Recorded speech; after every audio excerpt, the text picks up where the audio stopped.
This is Craftwork, a podcast by writers for writers, with your hosts, Mike Thorne and Miriam Riche. Craftwork is recorded and produced in Fredericton, New Brunswick, on the unceded and unsurrendered territory of the Wolastoqiyik, the people of the Wolastoq River. The music for this podcast is composed and recorded by Randy Nickel Schroeder.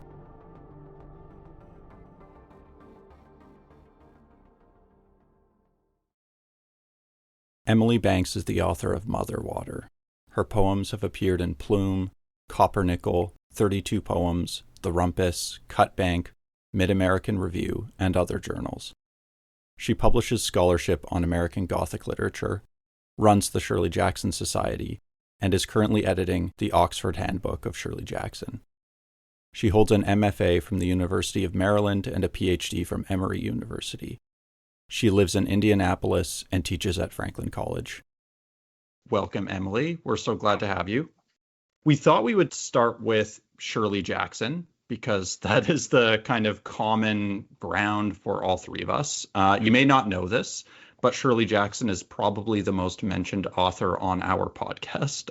And Emily and Miriam and I all met because of Shirley Jackson. I presented on a panel with Emily at the International Gothic Association conference.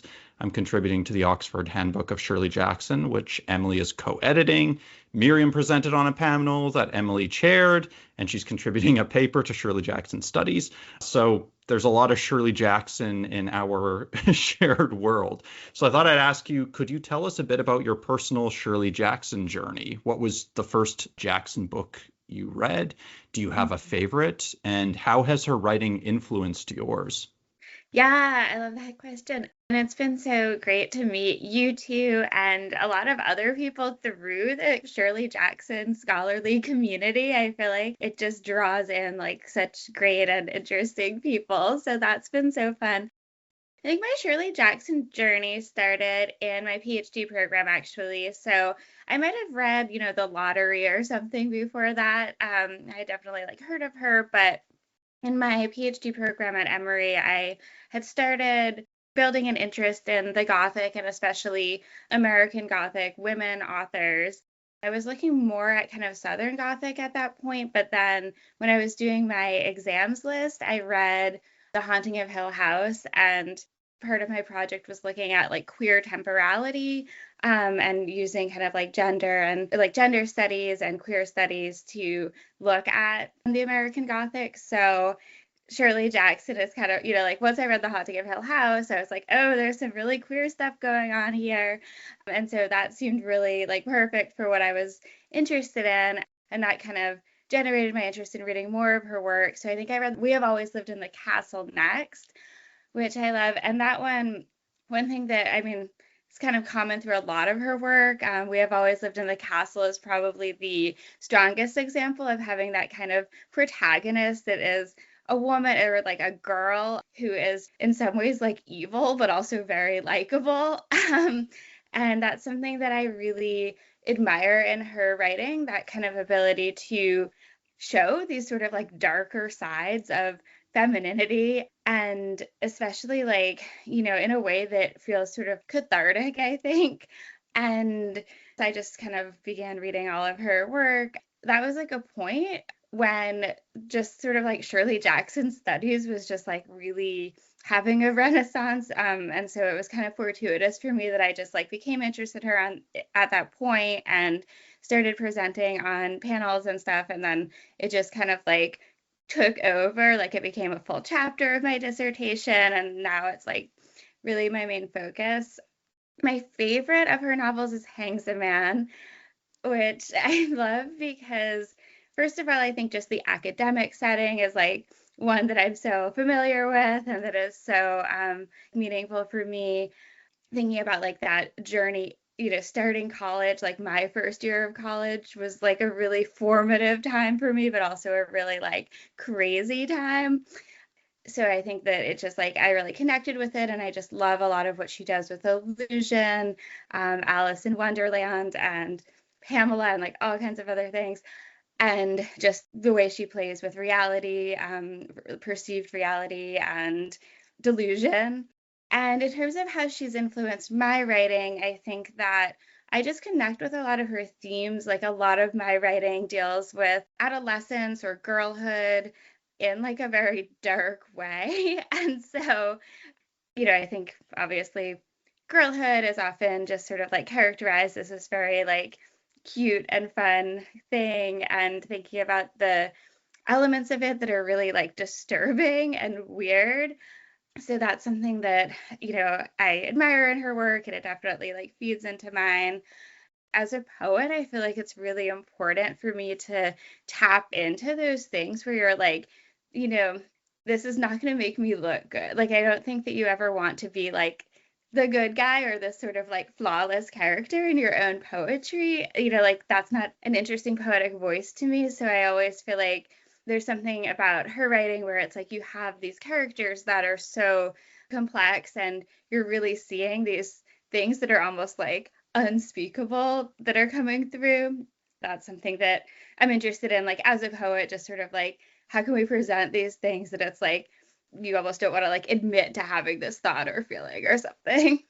Yeah, I mean, that's what really resonates for me with her work too. And I see that in a lot of your work as well, this kind of unvarnished, just like tapping into our previous guest in a band. We're talking about like tapping into the subconscious and kind of going to the places as a writer that are maybe not the most, not glamorous, but like not the best edit for yourself. Yeah. But that's the joy of writing. And when I write prose fiction, I feel like I can more easily distance myself from what it is.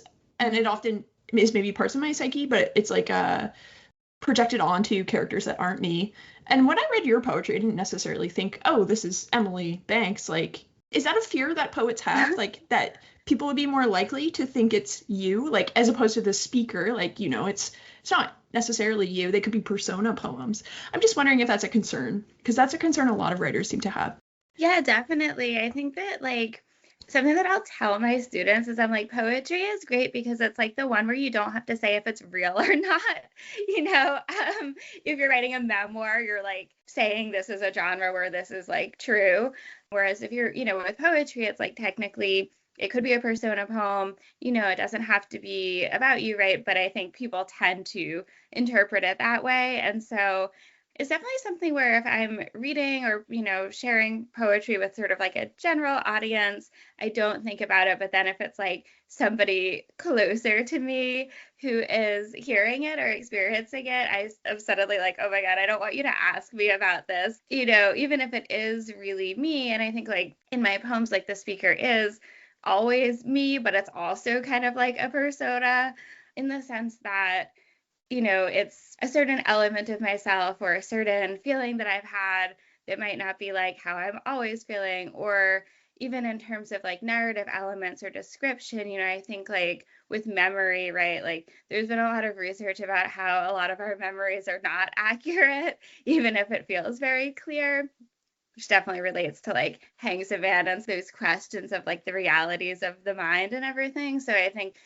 sometimes I'm writing a poem about something from the past and I'm kind of like, well, I don't know, I'm adding in descriptions where I'm like, I don't know that that is the exact, color that dress was or something, right? But it's like, that's how it feels in my mind. So, when I am writing things that are about like family members or about like experiences that involved other people, I think like if my mom reads my poems, I'm always like, just read it as a poem. Like, please don't talk to me about the content of it, because it'll be like, well, actually, that's not like, I'm just like, that's whatever. That's the poem, right? That's what sounded good or something.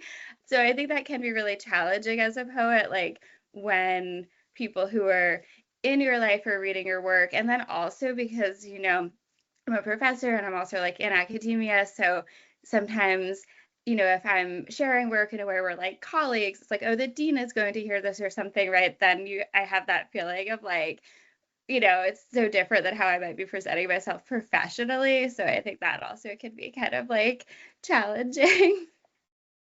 I would say that's probably true of prose fiction as well. Wouldn't you agree, Miriam? Like, I don't know. We were just talking the other day. Like, I almost don't want people I know to read my work, which might surprise people. It's like I would actually rather only strangers read anything I've written, Yeah. because there is that fear, right, that people will kind of superimpose the work onto you in this way that, as you said, like the work both is you, but it also absolutely is not you, Yeah. which is very hard to describe to maybe people who are not creative writers or poets. I also wanted to ask you, because you were talking about memory, and it strikes me that this is like one of the things you are most talented at accessing as a poet.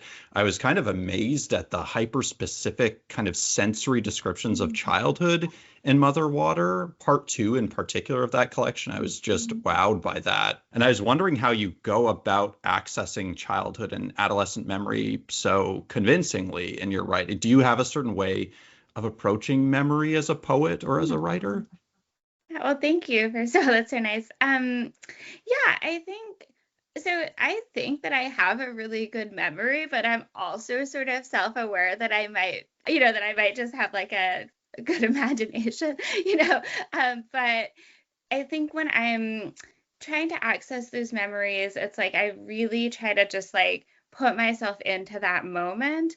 I think often I'm starting with something where there's almost like a snippet or like something in my head where I'm like, I remember, I don't know, like, yeah, this conversation or this moment or this image or something that's really strong in my memory. And then I kind of, through the process of writing, I end up trying to build that and kind of just like visualize, like, okay, what did that house that I was in look like? What did this person's face look like? Just sort of try to recall like all of the different elements of the memory that might have been forgotten. I also will like look at photographs sometimes, especially with like adolescence. I think we're in an interesting period now where like a lot of things from my adolescence are like online, right? Like I can like look back through like Facebook albums, or just like old like conversations that I had with my friends and stuff. So there's also that kind of like archive where sometimes I'm looking back and drawing images from, actual things that were documented. So it's kind of a mix of, that and then just kind of like trying to dig deep into my own mind to recall things, and sometimes it's kind of like, well, it might not be totally accurate, but it just sort of like builds the feeling of what I'm going for. I didn't even think of that. Of course, there's like a plethora of like personal archives for everyone. Yeah. It's funny. We're probably around the same age. I find that like I have my parents' photo albums for like my younger life.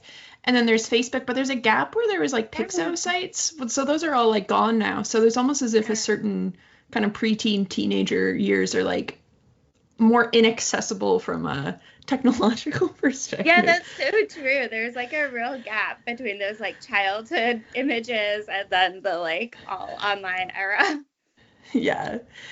A question I had for you, I'll go back to Hangs a Man for this because I will admit I'm not the most well-read in poetry, but thanks to Francine Prose, her intro to the Penguin Classics edition of Hangs a Man, she brings up In the Waiting Room by Elizabeth Bishop, a poem that makes me really want to read more of Bishop. That was like a really exciting poem to encounter. I kept thinking of it when I was reading your poetry collection.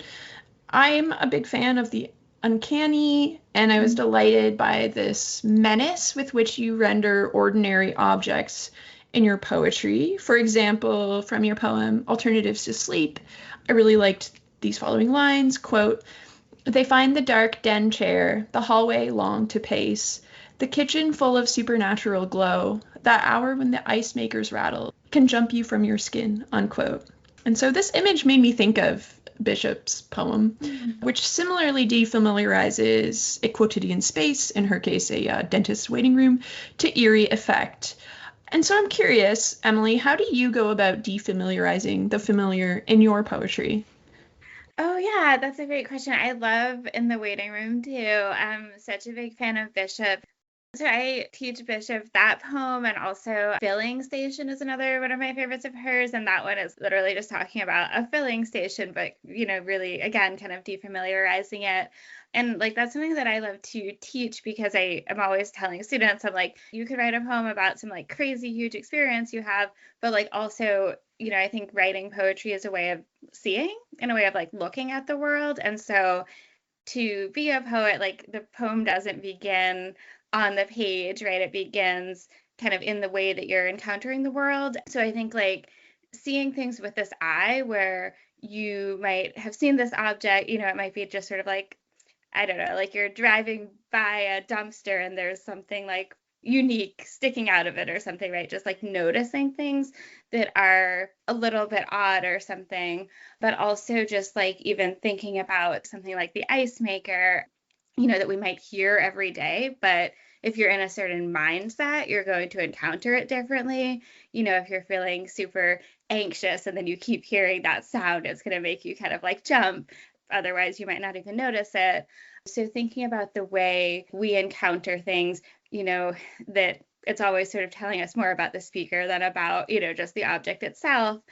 And yeah, I love how, in the waiting room, there's this just like pervasive sense of anxiety and of sort of like waiting for something, right? And like, looking at the National Geographic magazine, which is like, very kind of exotic to the speaker child, thinking about that perspective, like how something like that would hit you as a child when, obviously writing it from an adult perspective, it wouldn't have that same effect. So I think like, yeah, a lot of it is sort of like how you're seeing and perceiving the world, but then also like trying to access, how did like when I was in this particular mindset or this particular headspace, like how did these, what do you notice? Like if you're having some kind of like really traumatic moment or feeling a certain way, like you might be looking at, I don't know, like a fly on the window in a different way than you normally would. So that kind of, again, I guess it relates to memory but it's also just sort of like perception and kind of like noticing things. Your response and Miriam's question and the fact that we keep talking about Jackson. By the way, I think Hangs a Man is my favorite Jackson novel as well. Yes. Yeah, I feel like it's still kind of undervalued, although I feel like it's increasingly held in higher regard as it should be. But yeah, I guess I've been thinking a lot about the Gothic in your work, of course, and just looking at the blurbs on your book. Alan Shapiro compares some of the descriptions of intimate relations in Mother Water with a haunted house, and Kathleen Flanagan writes that your poems are, quote, as unsettling and atmospheric as Gothic folklore, unquote. There are lots of Gothic threads in your poetry. They're kind of like subtle and sometimes even abstract, but there's this interest in morbidity, the dark mysteries of the natural world. There's these kind of shimmery and unnerving resonances of the past and the present. These are all very Gothic motifs. I feel like you do see those features in your writing. It sounds to me like it is a conscious inclusion, but I'd love to hear more about that, I guess. Yeah, for sure. I mean, I think like when I was first starting out writing poetry, I was never like necessarily thinking I want to use these elements, but it was more like I just always loved like horror movies and Gothic fiction. And I think those things just kind of, and even just sort of like ghost stories. I was always that like kid, teenager playing like Ouija board with my friends. So I think these things are always just sort of part of my psyche. And so even like as I got more into doing scholarship on the Gothic, it's like something that I've become more conscious of in my own work and more aware of, maybe like thinking about more deliberately. That kind of rendering of the domestic is something that definitely comes from, reading and being sort of like immersed in the Gothic, feelings of kind of like entrapment. The Gothic is always such a fascinating place to explore family dynamics. I mean, I write in this collection so much about my whole extended family and those kinds of legacies of whatever, whatever you're sort of getting. Like in my family, it's like a lot of like mental illness, issues come up, like these stories that you hear as a kid, thinking about your place in that and in that kind of like legacy and what you're kind of inheriting, what is passed down. There are like the family stories that everybody might want to tell that are like fun and happy. And then there are like the ones that people are kind of like whispering about. And I think that those are what really like interest me. So that I think is the really kind of Gothic sensibility, like what is kind of buried, what is uncovered. And then in terms of personal psyche, the same thing, right? Like I think poetry always feels a little bit like this kind of excavation for me, where I'm like exploring some feeling or some memory or some experience and really trying to like dig up what might be kind of like buried within it. So I think that is almost like a Gothic practice. When I read your poetry, I had a sense I had a similar kind of psyche as a child, as an adolescent.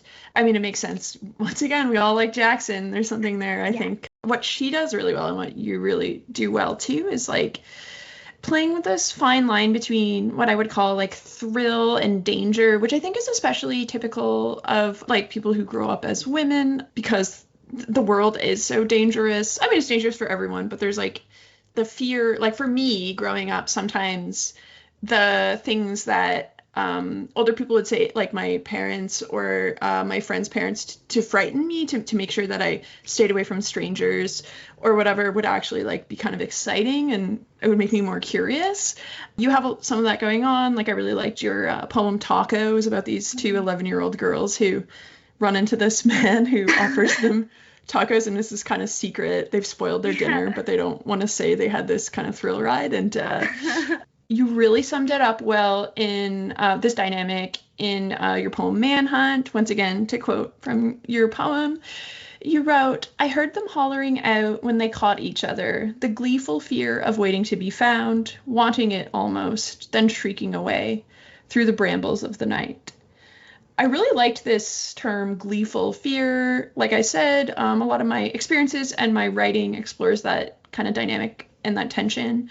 And I felt an affinity with your subject matter for this reason. And I was curious, could you speak a little more to your interest? Maybe you've already kind of gone into this, but like what that tension between kind of glee and fear means to you. Yeah, for sure. I'm so glad you could relate to that dynamic. Like you said, especially for people growing up as girls or women, it's like a lot of the things that are enticing about growing up, especially like sexuality and like independence, are also things that you're taught to fear and that are like genuinely dangerous for you. So I think in something like the tacos poem, like that one, it's a real experience that I had with my friend from middle school. And it is this moment where it's like, you're like, okay, we're not supposed to talk to strangers, right? But you're sort of at this age where like you're starting to have an interest in, like boys, right? And then you have this man who, like, thinking about it from my perspective now, I'm like, whoa, that's super creepy. We were 11, and I'm sure he was probably like 20 or something, but seemed like really old at the time. But, in that moment, like you are feeling enticed by it and excited by it because it's almost like this invitation to this adult world that you do want to be a part of and like you are kind of like attracted to. So that fear is also kind of an excitement. And I think those things just become really like intertwined for us growing up. A lot of those risk-taking moments, which for me, like in that poem, right, it was very much like, okay, we ate these tacos and then like went back to her dad's house, right? So like, not like you're doing anything so crazy, but you're sort of dipping your toe in and you're starting to have these kinds of experiences. And I think there's something just very complicated about the fact that like for girls, a lot of our earliest, I don't know, like sexual experiences, not exactly, but experiences like involving sexuality are experiences that are kind of predatory, or like, I don't know, some older creepy guy on the subway is flirting with us and our friends or something, right? And like, I think it can be easy to look at it from this very black and white perspective of like, an innocent victim, right, being victimized. And I guess I'm interested in complicating that a little bit because I think the way that I at least experienced stuff like that was not really a feeling of victimization, but like a feeling of kind of like a little bit of empowerment and a little bit of like intrigue, which is not to like excuse that behavior, but just to say that I think the way we experience these things is more complicated than sometimes it's looked at from like an adult perspective. Yeah, the Shirley Jackson story, Dorothy, my grandmother, and the Sailors, I think that's what it's called, but that one really taps into that because it's the story of these girls going to buy new dresses, and it's like during Fleet Week, and her grandmother and the mother keep being like, beware of the sailors, beware of the sailors. And it's this combination of like, they're so terrified of these sailors when they encounter them, but there's also that interest in them. That's something that she definitely works with as well. all this talk of childhood and Shirley Jackson, and also your interest in horror as a kid and as a youth, has me circling back to a question that we usually ask up top, which is, what were some of the books that first got you excited about reading and writing? What were some of your earliest literary loves, so to speak? So I grew up reading, I feel like, a lot of classics. And I think in terms of poetry, like Emily Dickinson was really influential for me. Like as a kid, my mom would read me Emily Dickinson, like Robert Frost, things like that I think really got into my head in terms of the sounds of it. And with Dickinson, just like a lot of these things that I really didn't understand as a kid, but that just like really stuck with me. Yeah, and then I think as I got older, some of the authors that were really influential for me, like when I started writing poetry, definitely Elizabeth Bishop. Robert Lowell was really big for me as well. And Tony Hoagland is another one that I got really into. I actually have just finished reading his final collection that was published posthumously. Those are some authors that I think really inspired me in terms of their balance of narrative and lyricism. And like Robert Lowell's work, often he is able to strike this balance between description, very narrative description, and then these moments where this lyric voice comes through. That always felt really powerful to me and I think was helpful to me starting out. Having grown up reading a lot of people like Dickinson and Frost who have a lot of more formal elements, meter especially, like I think that is something that before I really understood it, really got into my head. So really influential for the ways that I think about sound in poetry. And then like later on when I was doing my MFA, I kind of learned what was actually happening there technically and how to harness it more deliberately. I took my first poetry workshop in the fall, and we were really encouraged in this class to employ the full extent of the genre, to really go big with line breaks, stanzas, the space of the page, meter, which I always forget what it, but yeah, you mentioned meter. That's the sound, like the iambic pentameter. Yeah. Okay. Yeah, that kind of thing. I almost feel like I have a blindness when it comes to that. Like I can't hear it. And so this month I had my first ever poem accepted for publication, but it was funny because the editors, they wanted to accept it, but they asked me to reformat it as a prose poem, which was kind of funny to me because now it's more or less like flash fiction, I guess, which is like back in my wheelhouse. And so your poems, they're pretty narrative. And yet they are like formatted like poems. I can see this. I can't quite reverse engineer it because I don't have the toolkit, but I definitely see like a sense of meter and the components that make poetry. And so I was just curious, like, how do you approach the kind of more poety toolkit of line breaks, stanzas, meter, and have you ever been drawn to expressing yourself in a prosier format? Yeah. When I started writing, like even starting college, I was more interested in writing like nonfiction. Yeah, I was writing creative nonfiction, like memoir types of pieces. And I think that's why, like, certain authors like Tony Hoagland is one that, and Lowell, but like Hoagland, like really, and Bishop, like really were helpful for me in terms of they do have, I don't want to say like prosy exactly, but they have more of that sensibility where some of their, it's not all abstract, right? Like they're really concrete images and even some statements that feel very conversational, like humor, things like that. And so I think that was really helpful for me in sort of seeing how some of what I was interested in doing in nonfiction and, with the prose format, like how that could be harnessed in poetry in a poetic form. It's really funny what you say about meter, because I felt like I could not read meter. Like all through undergrad, I could not do it. And one of my poetry professors in undergrad, I was telling him that, and he was like, but you write in a lot of meter, like a lot of lines that you write are iambic pentameter. And I was like, I don't know, I can't read it. I could not do the markup. I was like, I have no idea. So I think it was like I developed that ear from just reading so much that it would come through, and iambic pentameter is just like pleasing sonically. So I was producing that, but I had no idea, like I couldn't scan the line. In my MFA program, we had a forms class with my professor, who's my advisor, Elizabeth Arnold, and she for some reason, she was like the only person who was able to explain meter in a way that I understood. And one of her big things was just sort of how it's not like this exact science, where I think I was trying to read it like, is this syllable stressed? Is this syllable stressed? Whereas for the way she explained it was that it's more like, if most of the lines are iambic pentameter, you kind of get swept up into reading it that way.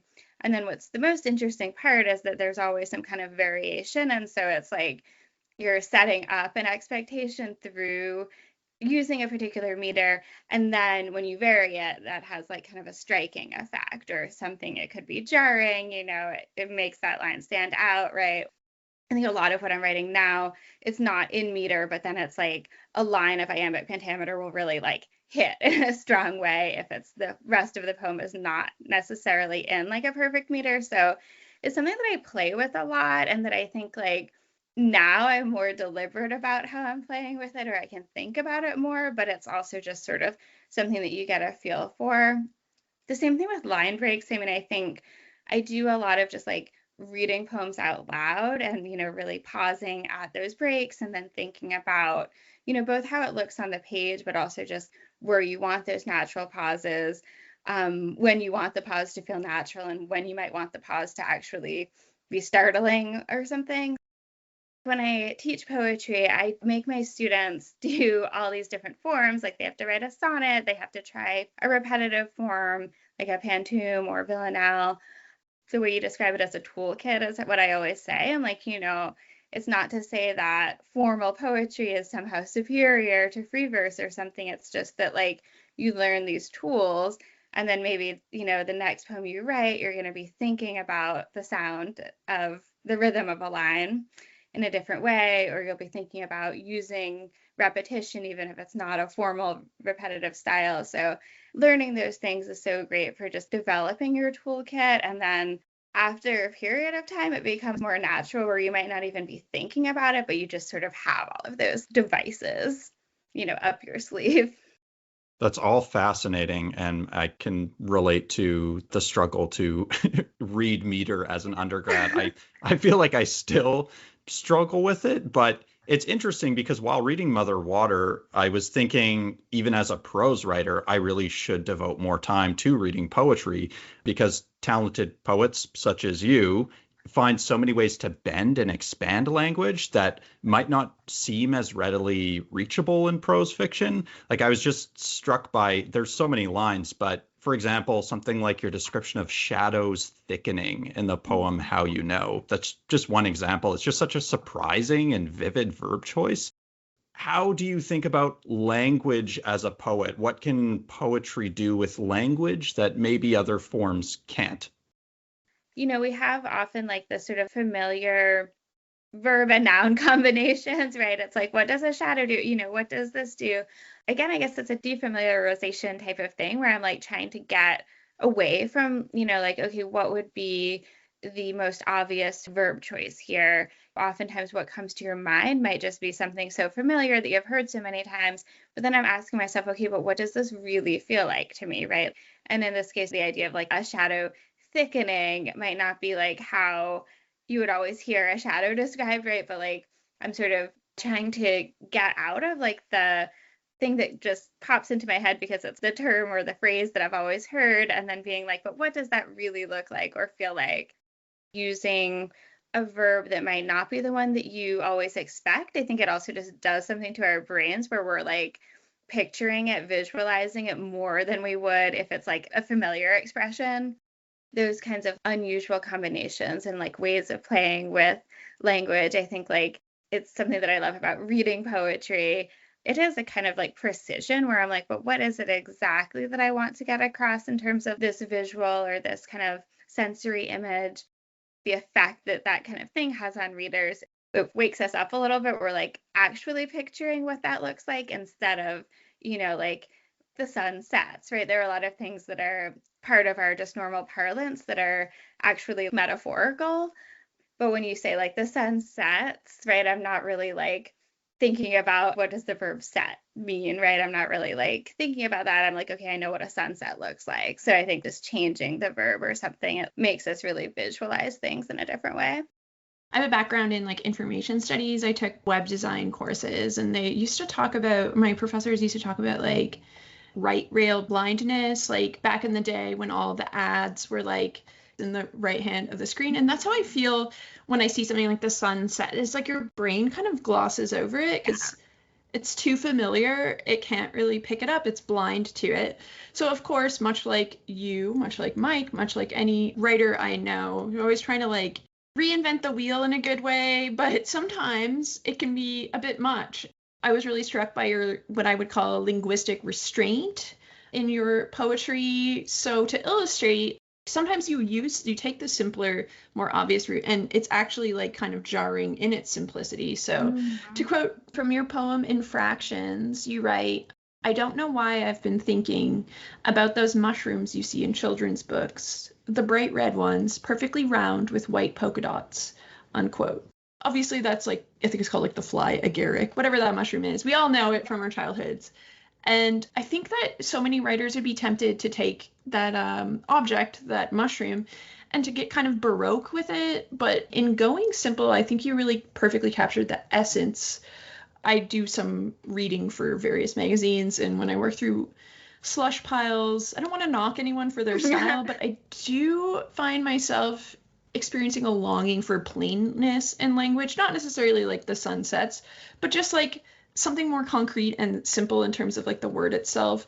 And I have developed an allergy for what one might call like expensive words. So, crimson instead of red, for example, vermilion.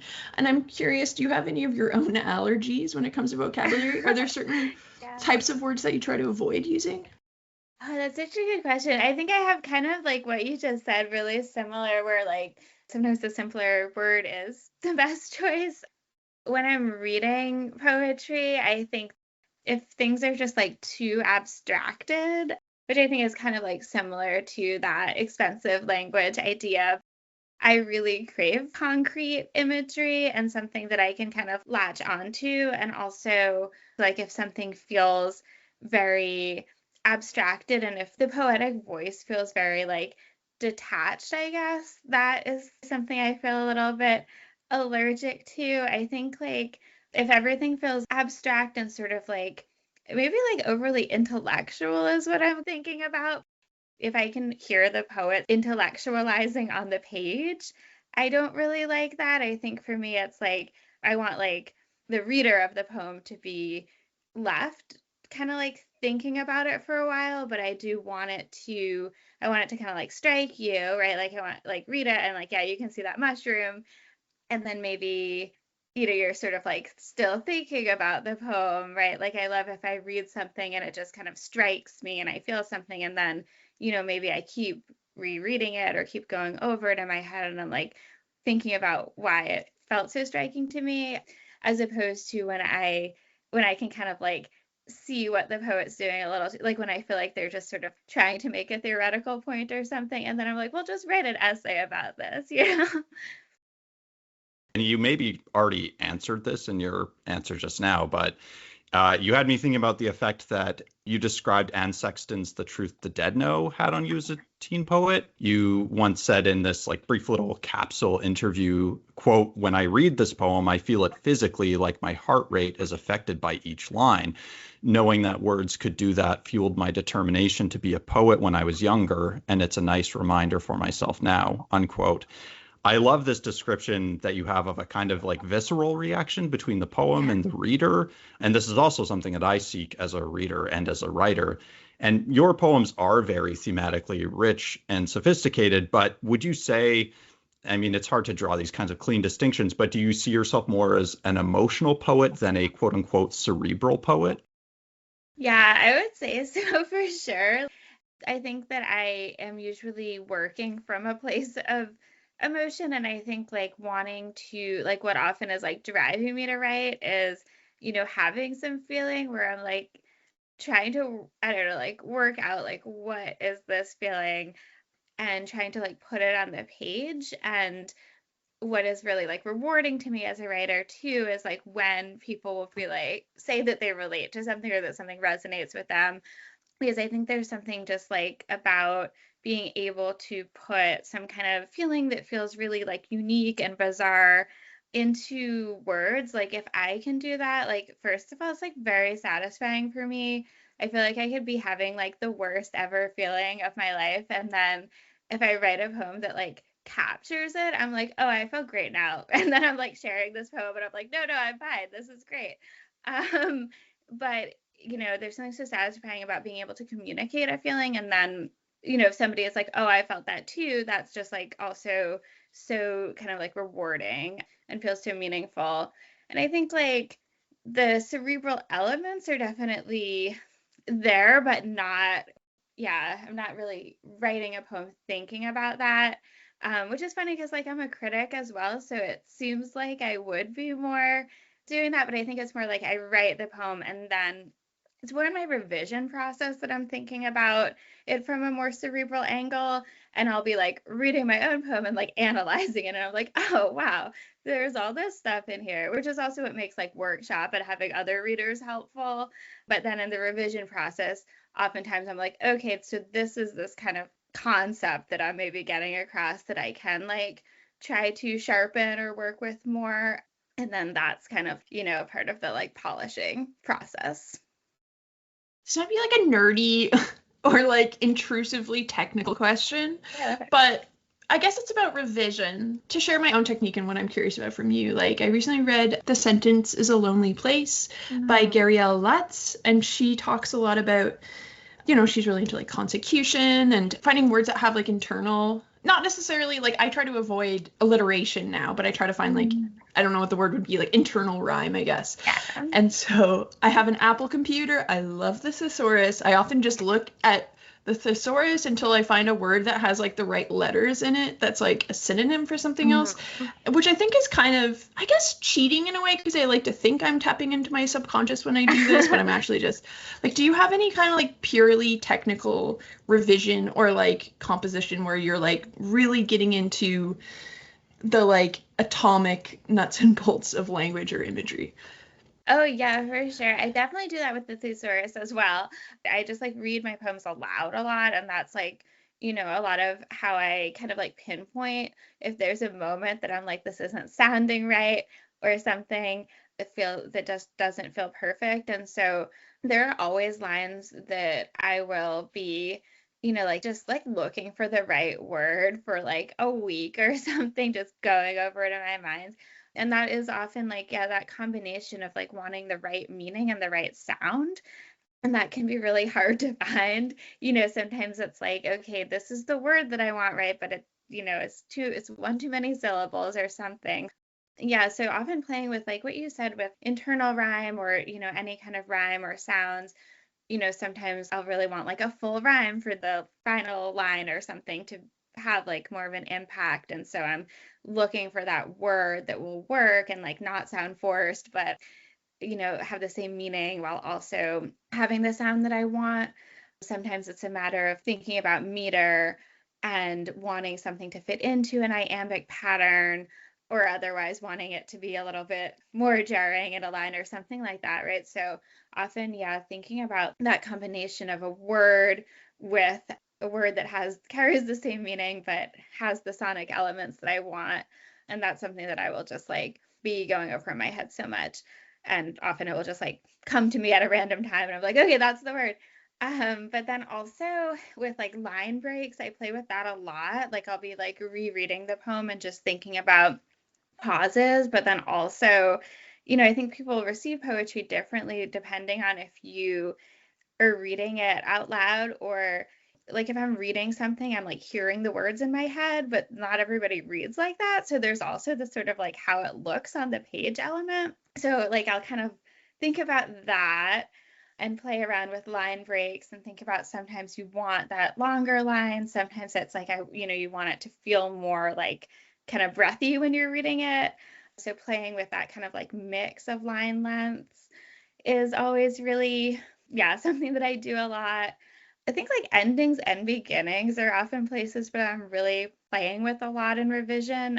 I think sometimes like the beginning of a poem, it can be like the runway of a poem. Like sometimes you're like, like you start off with something that you're like, oh, I don't need these first two lines anymore, or the poem took a totally different direction or something. So that, and then just getting the perfect ending. I think I'm often drawn to an ending that feels really like sticking a landing, but then sometimes I'm also wanting to avoid that and resist that impulse and leave things a little bit more open. So sometimes I'm like chopping off the last few lines or kind of like putting that back in, thinking about like, how I want something to be concluded or not concluded.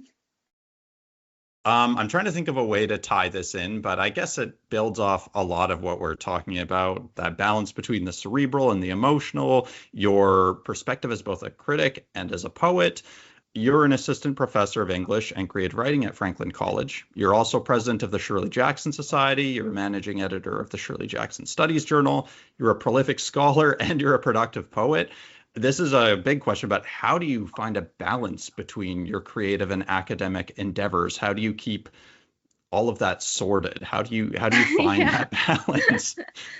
That's such a good question. It's like, I don't know. I feel like I'm still kind of working on getting the right balance. I feel like all of the things I do like really complement each other and like feed into each other, but also definitely finding time for everything can be a challenge. And I think especially like, over the summer when now I'm really focusing on working on both the scholarship and editing work, and then also writing a lot of poetry. I tend to split up days where, like, one day I'm going to be doing more of this, like, scholarship type of work.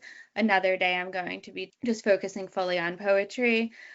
For creative writing, I do kind of need to give myself those spaces. And I think that can be hard because with scholarship, you have typically more like deadlines and things where you're like, okay, I have to do this, or even just like, okay, I have to respond to this email, right? Like I have to like contact this person, things that are just more pressing. And then it can be easy to sort of like let the creative work fall to the wayside because it's like nobody's going to be making you do it. I have to remind myself that it is like actually like work that I need to and should be doing, and that it's not just like a fun thing because like it is fun. So I'm always like, okay, well, if all I did today was like write a new poem, like that's like a productive day, even though I feel like I'm like, oh, I just was like hanging out, having fun. So I think just like giving myself that space and time is really important. And I've really benefited from like I'm in a workshop group now where we meet weekly and just like bring in a new poem. And I'm just like involved with different things in the writing community here where like, there'll be like an open mic or something with a prompt. So having those things that keep me in the loop of writing and like where I'm sharing with other people is really important to have that built into my weeks and to be, yeah, just sharing with people. It's definitely just finding time and balance is the biggest challenge. I think definitely being like a scholar has really benefited my writing.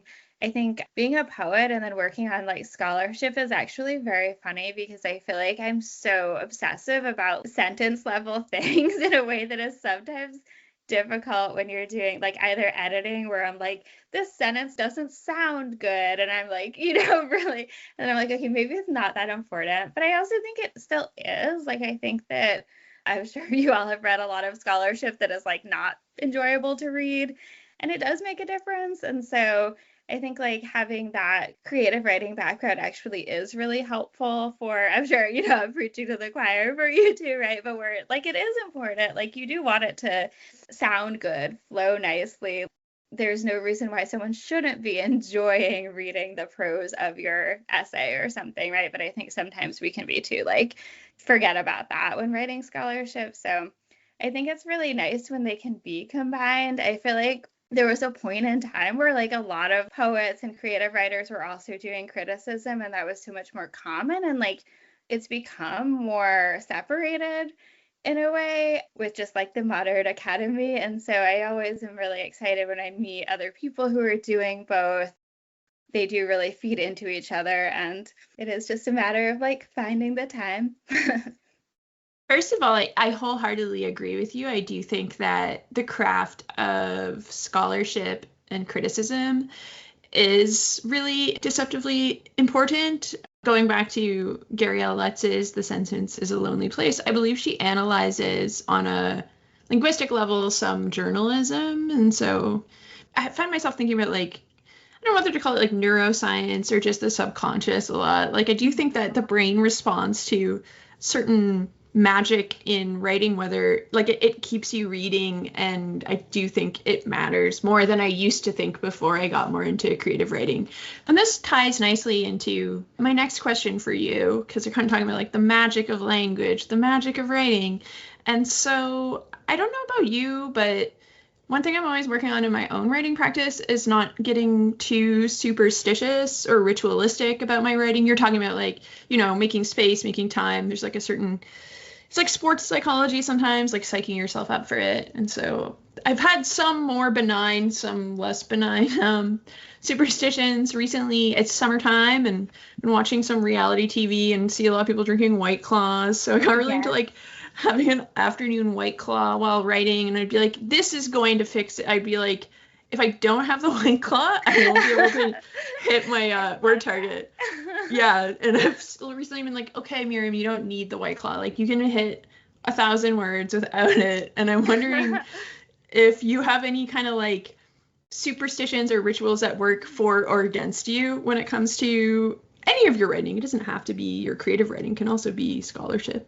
I feel like I'm like really bad about having like a routine of writing or like a real like practice with it. I will drink like so much coffee, and I feel like that's often like the way, if I just like wake up and will just be drinking like just like huge iced coffee and just like get sort of into a mindset where I feel like very, I don't know, hyped up. Is one thing that I'll do. I definitely also like the White Claw for like evening writing. And I think like, yeah, if I could have like a drink and then like just be like lying on the couch or like getting like very comfortable, I feel like that can be like an interesting mindset for just sort of like composing. I also end up doing a lot of just like very late night writing, where I will like I'm like a really bad sleeper, so I'll just be like unable to sleep, and then I'll be like thinking of like lines of poetry that I'm just like writing into my notes app. So I have all of these like crazy random lines in my notes app. If I tell myself like, oh, I'll remember this in the morning, like I won't. So I'm just always like putting stuff in these crazy places and then waking up and being like, all right, I'm gonna like do something real with this. So I think kind of like a combo of those less structured, more like this thing just came into my head and I need to write it down. Or if I'm like, on a road trip or like walking anywhere, like I'm always just like writing down random like images that strike me in some way. So just kind of like constantly like writing down lines and images, then devoting myself more to like, okay, more of a structured, like sit down and like do something with all of this kind of thing. Miriam and I have both been talking about that practice too, of like writing notes in the middle of the night. I just did it last night. Yeah. But there is this sense that sometimes your brain will nag you at night in a way that it doesn't during the day. I don't know why that is, but that's another interesting thing to think about. At what point in the day is a writer's mind activated? It's interesting to hear that you find something about night that activates your writer mind. I don't know if I have a question in there. It just struck me as interesting. Yeah, for sure. Yeah, there's something about like the absence of distractions and just feeling like you're, I don't know, like alone in a way that is different than, even if you're like alone during the day, but it's like you kind of know everyone else is like awake. So I think it does, yeah. I don't know, like I feel like I get into like an interesting like mindset with that, and then maybe just being like your brain is able to just like wander in interesting ways, especially if you're sort of starting to fall asleep or something. It's just like an interesting like headspace. And I think that definitely gets into what we were talking about with like defamiliarization as well, because you're just sort of like seeing things in a different way and in a kind of like dream-like state. I'm very behind the times reading How to Do Nothing by Jenny Odell. And she's talking about I don't know, it was a movie in which this like Ph.D. student needs to go back to his apartment because he forgot his assignment that he had to pass in, and he's like not accustomed to being in his apartment at that point in time, like that part of the day, and he's just like really blown away by the way his apartment looks when he's usually not there. So it's kind of related to what you're both talking about, like the brain just does its own things and it is kind of defamiliarizing. Maybe Mike and I both struggle with sleep too, so maybe we should just become night readers. Yeah, seriously. Just surrender to it. We always end by asking our guests, have you read anything recently that has particularly excited you, stood out to you in some way? The book that I have just been finishing, that I mentioned before, but Turn Up the Ocean by Tony Hoagland. I really love that one. It's his posthumous collection. It sounds like so morbid, but I always find that last book really interesting. I also loved Stan Plumley, who was my professor at Maryland, but his posthumous collection I also loved so much. And like, it's such an interesting perspective when it's like this sort of like awareness of it being their final collection, and just like the sort of like ponderings or ways of seeing life and death from that perspective of someone who's sort of at that threshold, I find like so fascinating. Then in terms of fiction, I've been reading Severance by Ling Ma. I haven't finished it yet. I loved her short story collection. I think she's definitely in that kind of like Jackson-esque world of writing, a lot of sort of stories of, very like contemporary, just like modern woman type of characters, and then just sort of like really bizarre things happening. And Severance is like a post-apocalyptic novel. And I really love the way she mixes almost like chatty and kind of like, very contemporary types of references with these sort of like bigger tradition of like, the apocalypse and all of these kinds of like different Gothic motifs. I also really loved Diane Seuss's last book, Modern Poetry, and that one is really just like, I think if you're in academia, it's like a really interesting one because it's like really thinking about her relationship to learning about poetry. And like the title comes from like, a class that she took in college. And then she's thinking a lot about her subject position as somebody learning, being taught modern poetry, and sort of like the ways in which it both resonated with her and then didn't because of her kind of more like working class background and ways that she didn't quite connect with the ways poetry was being taught to her. And she just does a lot of really interesting and kind of like high level things with craft in that collection, which is like both sort of like a commentary on craft and like a use of it. So I really love that one too. I'm always looking for new books on craft. That sounds really cool. And I loved Severance by Ling Ma. I agree with you. It is kind of Jackson-esque, right? Very defamiliar, just mixing like the mall and rhinestone Bibles or whatever they are. Yes. Apocalypse. Excellent. Well, thank you so much for coming on. It was a real pleasure to get to talk to you about craft. Yeah, thank you. It was so great talking to both of you too.